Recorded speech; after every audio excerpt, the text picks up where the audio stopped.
speaking of, accommodating people, one thing that I really, and a lot of people have talked about this, admire about St. Faustine and the culture here is the integration of the Spanish Mass and the Spanish culture and the community in our practices. Was that something that was really intentional from the beginning? Was that your vision for the parish? That's our community's vision, because we wanted, when I went to that school to rent the space for our first Mass, for our Mass in the school, I asked the principal, how many different languages they speak in your school? She said 23.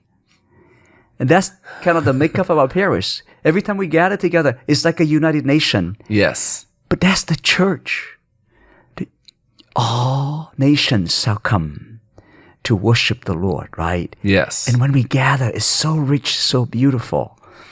And we have the Hispanic community, which is growing in our archdiocese and in this area, in our area. And a lot of them, for instance, come from Venezuela, Colombia, Brazil, Mexico. From among the Hispanic community themselves, it's very diverse, and they all gather. And for them to be able to feel welcome, to be able to pray in their mother tongues. I preach and speak English and Spanish all day, but at the end of the day, when I'm in adoration and praying by myself, I'm praying in Vietnamese, because it touches the depth of my heart. Yes. To be able to allow our brothers and sisters who are a big percentage of our community to be able to celebrate in their own language, singing their song and expressing it. It's beautiful.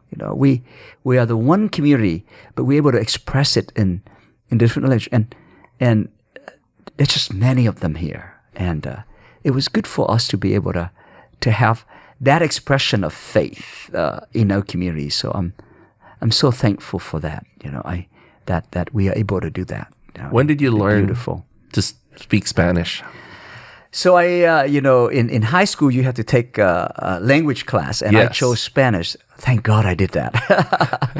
And then in the seminary, I knew that the Hispanic community was growing very, very much in our diocese, and the archdiocese was really pushing that. So I took classes, and then I was sent one summer to study in Mexico, in Cuernavaca, Mexico, Spanish.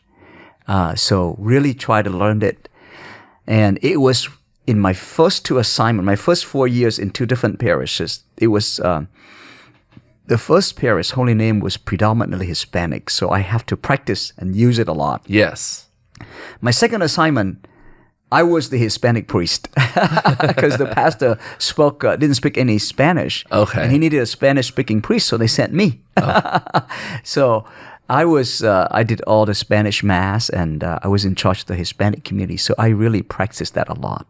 So, and then coming here with the Mass in Spanish, and with a lot of our brothers and sisters doing ministry in Spanish, I'm able to practice it, so it helps. Is that something required now in the seminary? Yeah. Every seminary go through their, especially if English is not their second language, where they're still trying to learn, then they have to learn Spanish. Yeah, because this, the Hispanic community is growing very fast in the archdiocese. Yeah.